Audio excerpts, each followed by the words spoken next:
CSA or a CABG or after a ACS event, that is less than 1 year, and after 1 year of revascularization. Some are asymptomatic patients in whom CAD is detected at screening, and other is patients with angina, that is vasospastic angina or microvascular disease. So to include all these 6 things, now we have a term chronic coronary syndrome. The other one is acute coronary syndrome. That is a different entity. So this is all the same thing, again, according to ACC. Now, what is the mechanism of chronic coronary syndrome or chronic stable angina? Due to atherosclerosis, once we have obstruction that is more than 70% or near about 70%, such that when patient begins to exert or he has certain activity, a pain will come and it will go away after rest. So atherosclerosis is the key feature. It will be present because of which there will be obstruction. This is the main pathophysiology. Apart from this, other things are stabilized plaque after ACS event, LV dysfunction due to heart failure of ischemic cardiomyopathy origin. Another new term is ANOCA and INOCA, that is ischemia or angina with non-obstructive coronary disease. It will include microvascular changes at the level of microvascular vasculature, that is arteriolar stiffening, capillary resistance increase in left ventricular end diastolic pressure. Apart from it, epicardial arteries we can have vasospastic form, vasospasm temporary can be there, that will lead to Prinzmetal angina. So these are all mechanisms for coronary syndrome in chronic conditions. So once we have a patient, we have to initially evaluate with ECG or routine testing. Then we have established the patient is having a chronic coronary syndrome. Then with further testing in various invasive and non-invasive forms like CT angio, like dobutamine stress echo, all these things can be done to confirm and quantify the risk of the patient for chronic stable angina. And then we come to fourth part, that is the main part of our presentation, that is treatment. So we will quickly go to treatment in 1 or 2 slides. These are the few tests which we recommend for establishing the diagnosis of chronic stable angina or chronic coronary syndrome, in which we commonly use TMTs or exercise ECG, stress echo, CT coronary angiography, SPECT, and MRI. So in which patient we have to use which investigation? Normally, a patient comes to us, he has certain changes in ECG, he has chronic pain, we can diagnose him chronic stable angina. To confirm, firstly, it is recommended if he is not having any adverse or serious effects, we have to proceed with functional and anatomical testing. In low risk subjects, anatomical testing, that is CT coronary angio, that should be done. In high risk or medium risk patient, we can go ahead with functional testing in the form of exercise TMT or stress echo, PET scan or MPI scan or this cardiac MRI. So if we have certain risk factor, that is new onset heart failure, or we suspect left main disease, we can directly go to angiography. We will come to this. So there are certain conditions on each of these tests which help us to decide whether we have adverse patient, and then we have to go for invasive angiography. So if we do exercise testing, there's a score called Duke score, in which we see ST depression कितना हुआ है and we see कि angina score कितना है, मतलब उसको chest pain कितना है, उस हिसाब से we calculate a score, that is Duke score, and if it is less than -10, then we recommend that he is having an adverse risk stratification. He can proceed to angiography. And other things like stress echo greater than 3 segments, in PET scan or SPECT scan greater than 10% of myocardium is involved, then we go ahead with invasive angiography.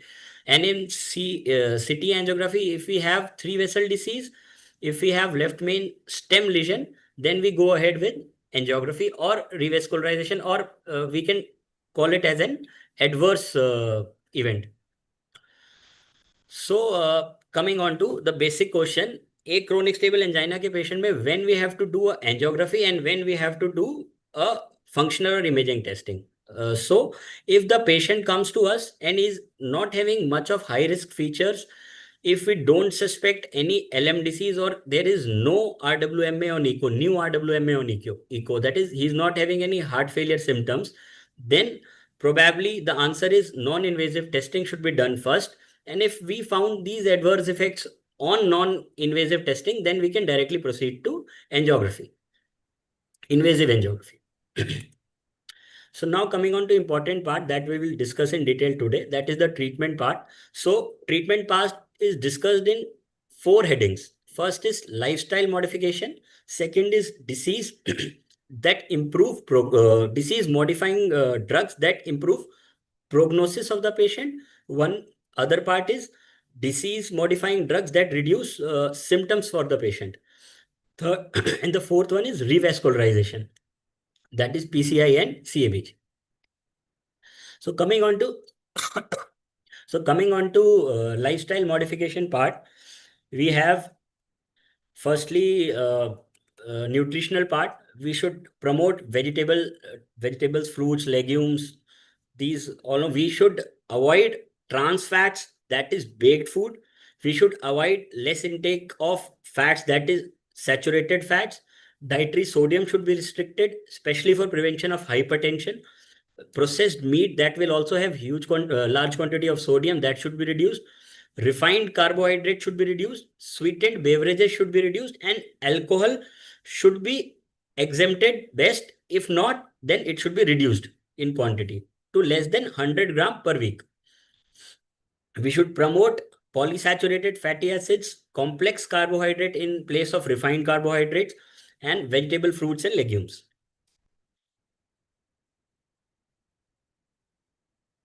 So for lifestyle management, control of BP is also recommended. Now recommendation for chronic stable angina or CCS is to keep the systolic blood pressure between 120 to 129 and diastolic blood pressure between should be less than 80. This is the target. Again, for achieving the target, non-pharmacological contents like weight loss, healthy diet, sodium content should be reduced, all this.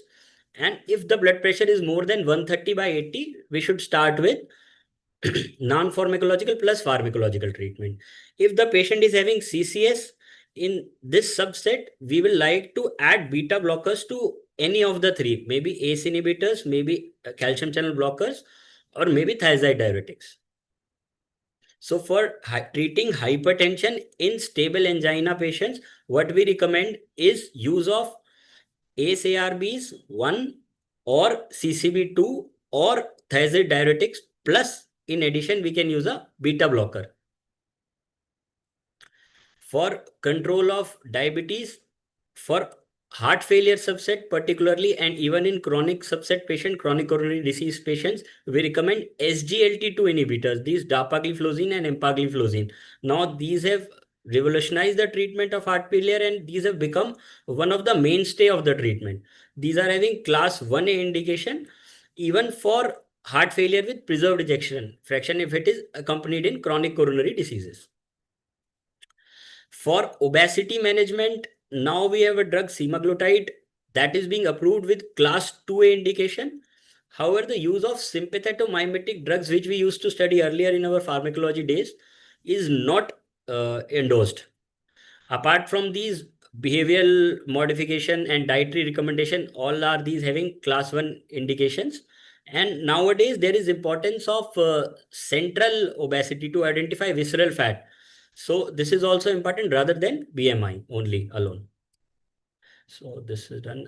We should also screen for mental health. Another very important point for lifestyle modification is to ask the patient for quitting smoking.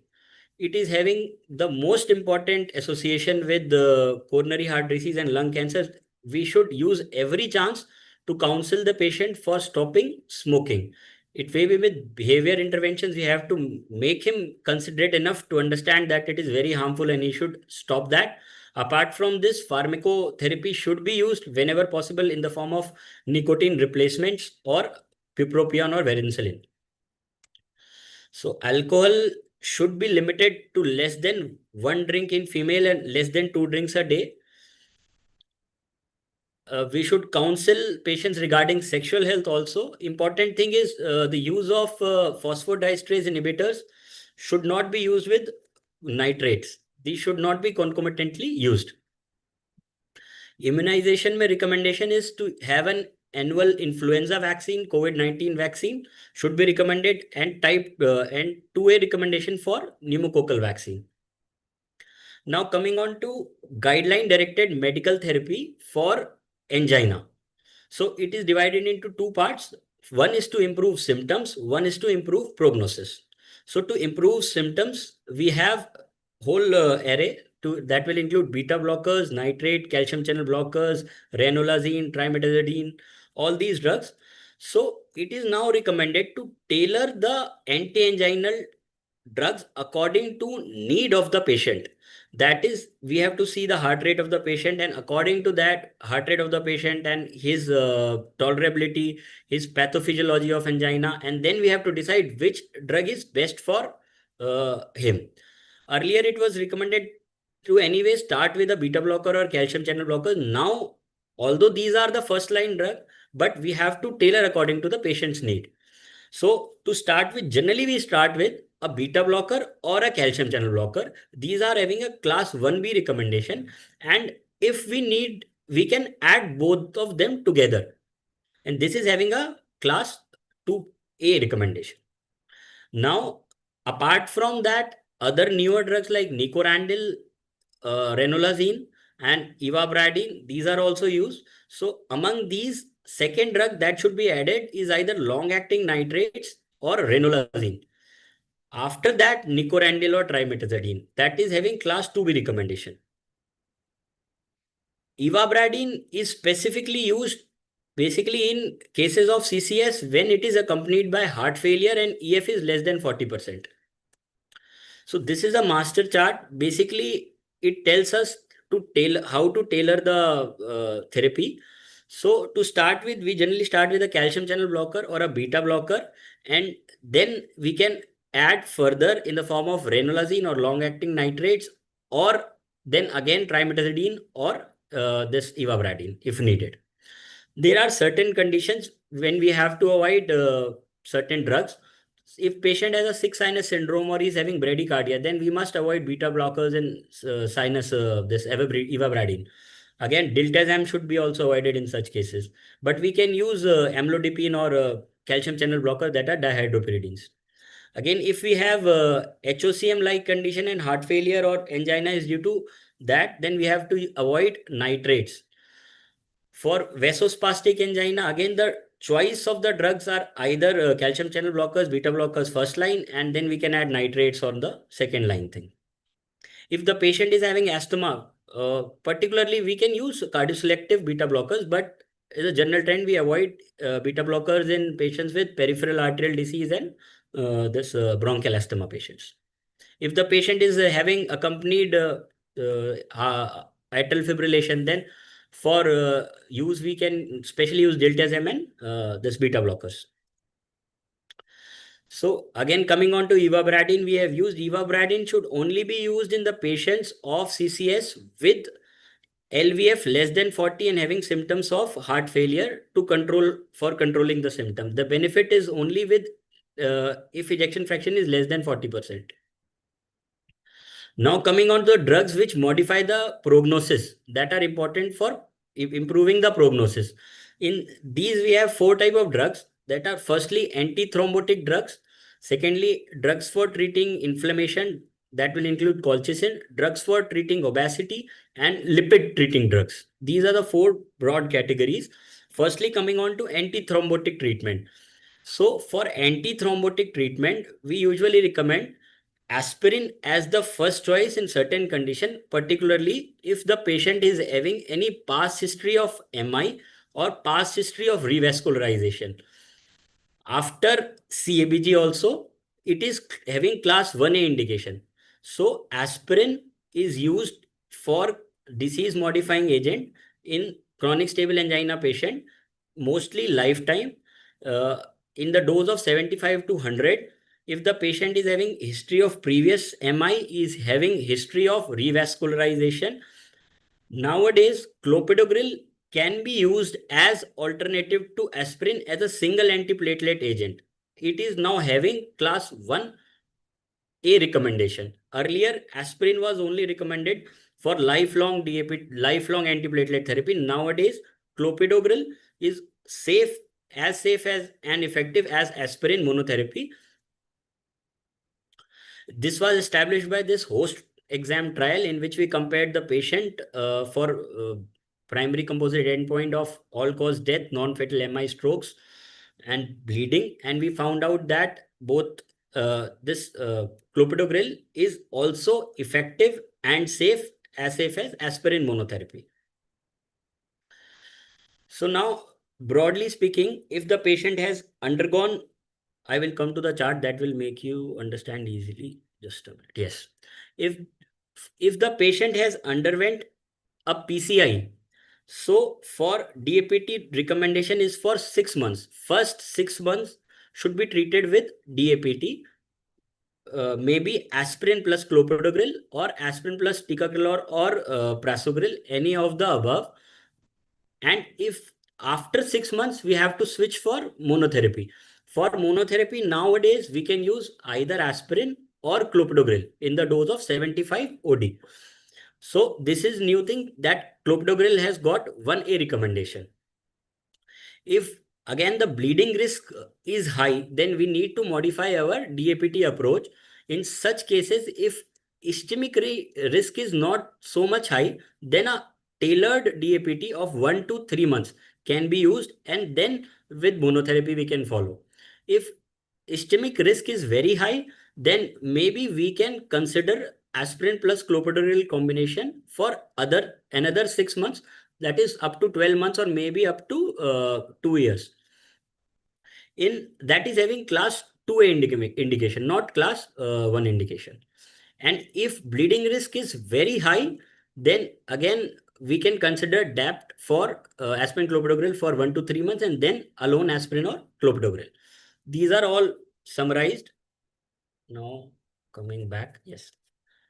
So aspirin in daily doses of 75 to 100 is considered in patient with significant obstructive CAD. Even if there is no revascularization, then if the patient is having significant obstructive CAD that is demonstrated on any functional testing or basically on anatomic testing or invasive angio, then we have to give aspirin for lifelong.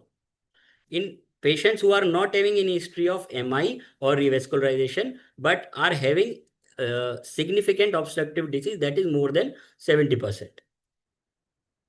So in patients with prior MI, aspirin or clopidogrel can be used. In CABG patient, aspirin is recommended.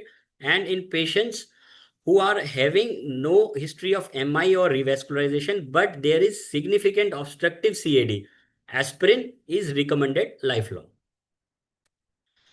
So when we have to add a second antithrombotic agent, we have to assess ischemic and bleeding risk.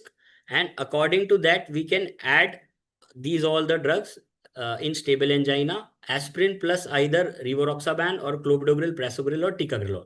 In the patients of PCI, we add prasugrel and ticagrelor as a second line agent after as a second DAPT. In stable angina patient, there is, after COMPASS trial, there is evidence for adding rivaroxaban. So for DAPT, recommendation is for 6 months. After that, monotherapy in chronic stable angina patients. So this is all discussed. Yes. Now, if there is an indication of atrial fibrillation, so if a patient of chronic stable angina is having atrial fibrillation, or suppose he is having a LV clot, then we have to decide how to use antiplatelet therapy. In such case, we use an anticoagulation.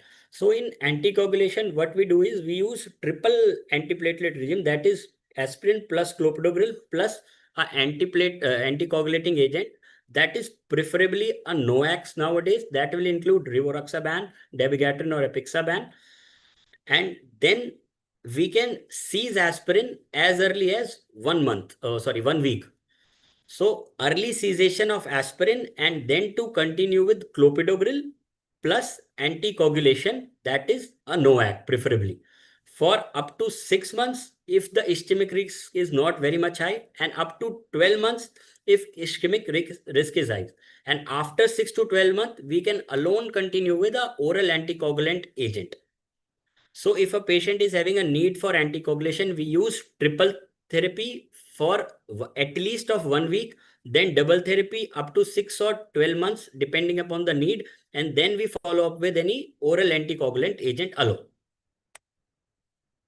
So for lipid therapy, our goal for lipid treatment is to establish LDL level less than 55. And if particularly patient is having recurrent any recurrent thrombotic event, that is stent thrombosis or such like event, then the recommendation is less than 40 for LDL. Now to do so, we have many drugs, but we generally start up as per guideline with statins, and usually a high dose statin, that is atorva 80 or rosuvastatin 40 in patients, particularly after PCI or even in patients of CCS who have not undergone any revascularization. Then also the recommendation is for high dose of statins. If the goal is achieved with statins, that is okay. If not achieved, then we add ezetimibe, that is having a class 1A recommendation after statin. Then if it is achieved with ezetimibe, it is all right. Then if not achieved, then we add PCSK inhibitors. That is a new drug, which will include inclisiran and evolocumab. These drugs are used in for controlling lipids to less than 50 after use of statins, ezetimibe. Another drug, that is bempedoic acid. It is nowadays recommended after the trials.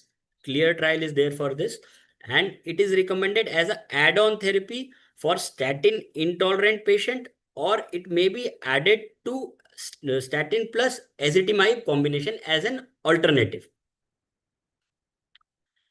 Now coming on to anti-obesity treatment. In anti-obesity treatment, we have SGLT2 inhibitors and GLP-1 receptor agonists that are having class 1A indication in diabetics patients. And the person who are not diabetic, this semaglutide is now approved with class 2A indication. For inflammation control, we should use low dose of colchicine in BD dose. And we have evidence for the same in chronic coronary syndromes. Now coming on to the important part, that is revascularization. When we should do a revascularization in a patient of chronic stable angina or chronic coronary syndrome. So to decide about that, it is firstly recommended we should have a heart team approach that should comprise of an intervention cardiologist, a cardiac surgeon, non-intervention cardiologist, or any other specialty that is needed. So according decision should be taken with a heart team approach to evaluate and get the best result. So now value of routine revascularization in angina. So it is now established with the help of ischemia trial and orbita 2 trial that revascularization in patients of chronic stable angina is indicated only after guideline medical therapy. If there are symptoms, and it will only lead to improvement of symptoms. There is no mortality benefit with revascularization. So in patients of chronic stable angina who are having persistent angina or anginal equivalents, despite of guideline directed medical therapy that we have discussed all above, myocardial revascularization of functionally significant, that is usually done with the FFR, is indicated to improve symptoms but not survival.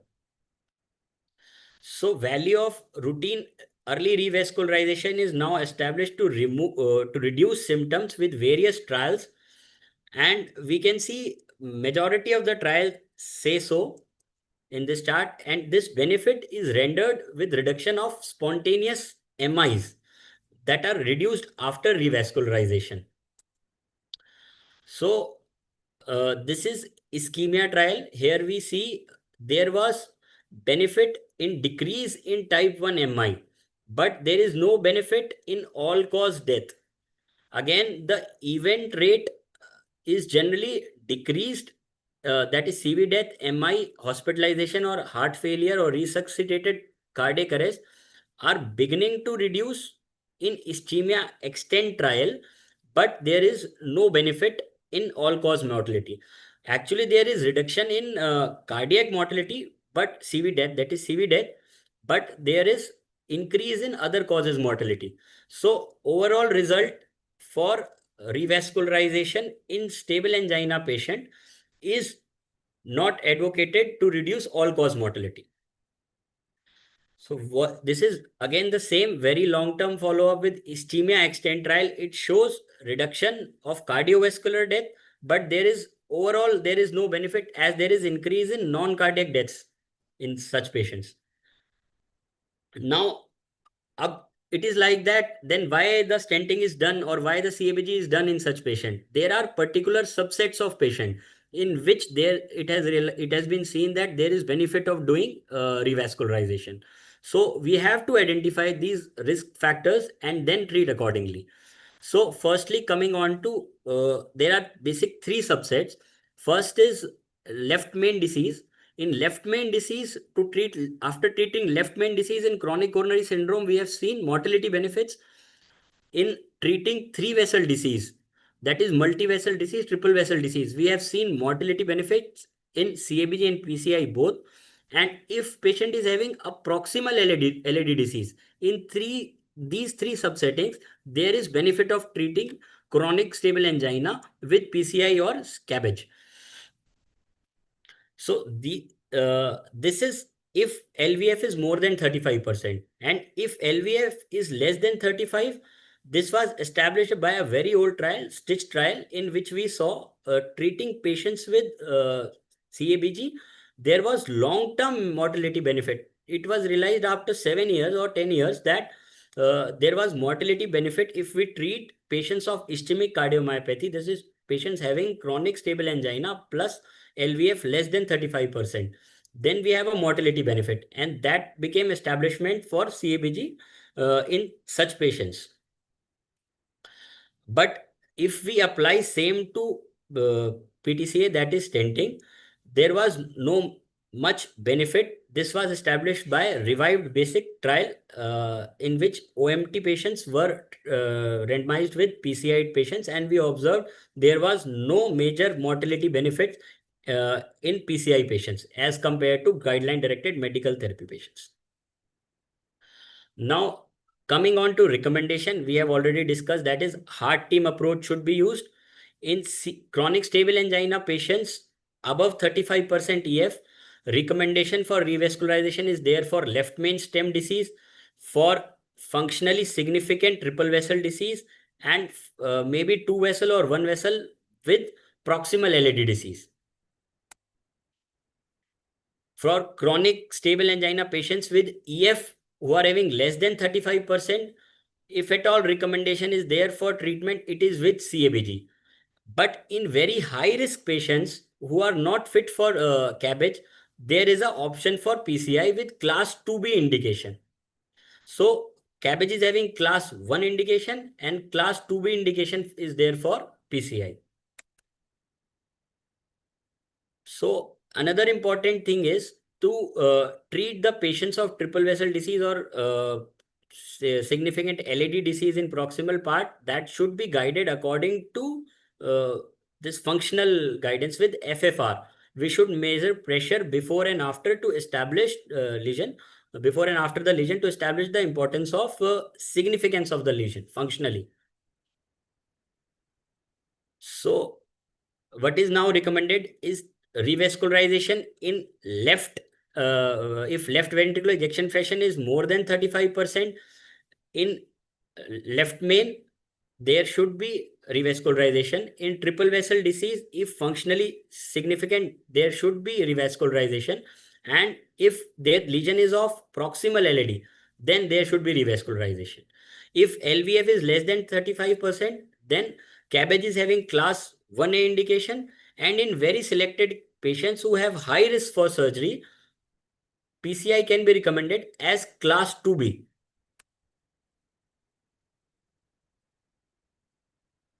So So there are various trials that have established the role of left main disease treatment with cabbage and PCI according to syntax score. So what we see is for unprotected left main disease with multivessel coronary artery disease, both if these both coexist together, then if we do not have a syntax classification, cabbage is still having class 1A recommendation. Syntax score is basically to predict the complexity of the angio lesions. It will include thrombotic lesions, tortuous vessels, type ABC lesions, how many lesions are there. According to that, we give a score. And if this score is less than 22, then PCI is indicated even in left main with multivessel coronary artery disease. And if this is high, then again, recommendation is for cabbage only. So these are all trials. I will not go into much detail of these trials. Another subset is of diabetic patients. If there is diabetes and there is multivessel disease or left main disease, our first recommendation should be cabbage, particularly in multivessel disease. This is established by Freedom trial where there was mortality benefits in patients of multivessel disease and diabetes without left main disease with cabbage as compared to PCI. So to sum up, guideline directed medical therapy is the fundamental pillar for management of patients with chronic stable angina or chronic coronary syndromes, for controlling symptoms and for improving both prognosis. So it will do both the things. It will control the symptoms and it will improve the prognosis also. Selection of therapy should be tailored according to the patient's characteristic. Effort should be focused on increasing long-term adherence to the therapy. Revascularization in CCS, that is angioplasty and CABG, is particularly beneficial for reduction of symptoms when they are not controlled after GDMT. If the symptoms are controlled with GDMT, it is better to keep them on guideline-directed medical therapy. PCI and cabbage is selected in selected patient profile of CCS may lead to better outcomes. That is left main, proximal LAD, and multivessel disease. If we have these things, that will be all. Thank you. Yes, sir. So, role of calculating ischemic load on functional myocardial scanning or thallium scan for deciding PDMT or PCI.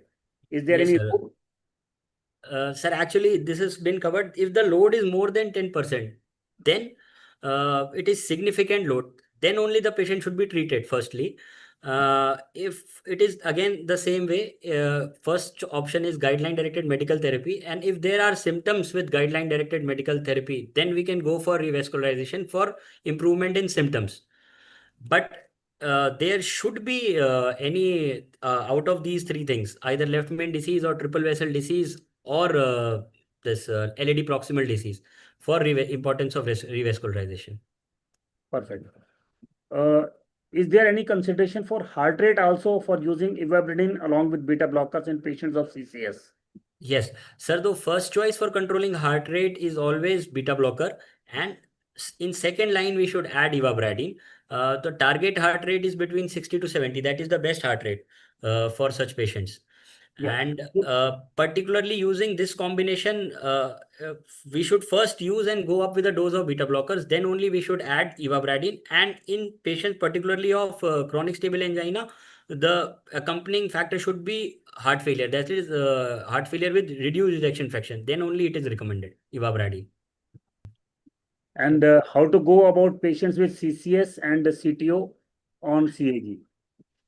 So, if a patient is having a CTO, what we usually see, sir, firstly, the area of that artery should be viable, sir, before opening a CTO. So, either we can go ahead with the viability scan, that is PET scan, or we could just look on the echo also, sir. Echo is most of the time it is suggestive. We can see if the area is non-viable, we can see the thinning and scarring of the area on the echo.